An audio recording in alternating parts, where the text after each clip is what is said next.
Hello, everybody. Welcome back to Backstage Live here at the 56th Annual Great Lakes Emmy Awards. I'm here with Jack Cullen. We have another group of winners. I'm going to go down the line and ask everybody to tell me where you're from and your name, and then I'm going to ask you to tell me what you won for. Okay, TV20, I'm the Director of News, Janelle Bass-Hawthorne. The Assistant Director at TV20, Ben Dreyer. Eleanor Hayes, TV20 reporter-writer. Patrick Fenner, and editor of the program. And I will come back here to say, what category did you win? Public Affairs Program. And tell us a little bit of the story behind what you won for. Sure. The piece is called Sheltering Hope, where we focus on 5 people who were previously unhoused. And so we go on the journey of how you can see yourself in these people's stories. One woman was helping her son who fell off a crane, and she couldn't stay in a shelter. It's hard to keep a job, so she slept in her car to take care of her adult son. Another person, they bought a home with their mother-in-law. She died, they became homeless. And so it's a journey of how these people struggled and then overcame and are now in a home.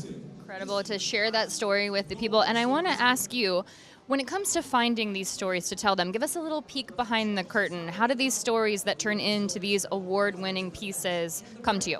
Yeah, so we are very fortunate to be TV20, the City of Cleveland's government access TV channel.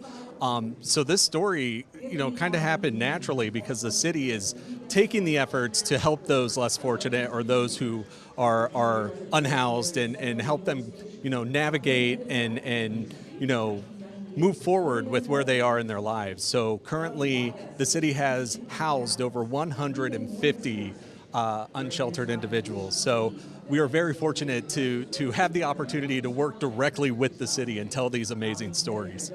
Jack, do you have a question for the group? Yes. How has it impacted you guys personally, too, covering these stories?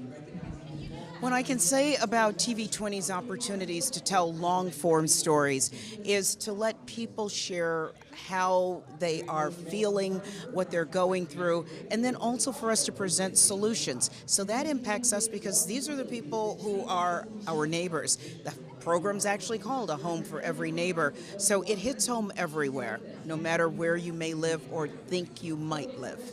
And one more question for the group. I want to ask, how does it feel to be recognized for this kind of important work? I mean, it feels incredible. I feel blessed to be part of the project when they brought me in to help with it. And just, these stories are so important to be heard because these things that are happening are so important to the community. And so the fact that the channel's dedicated to telling those stories is it's amazing. Thank you all for being here. Thank you for the important work you do. Congratulations on your win. We'll send it back to the program now.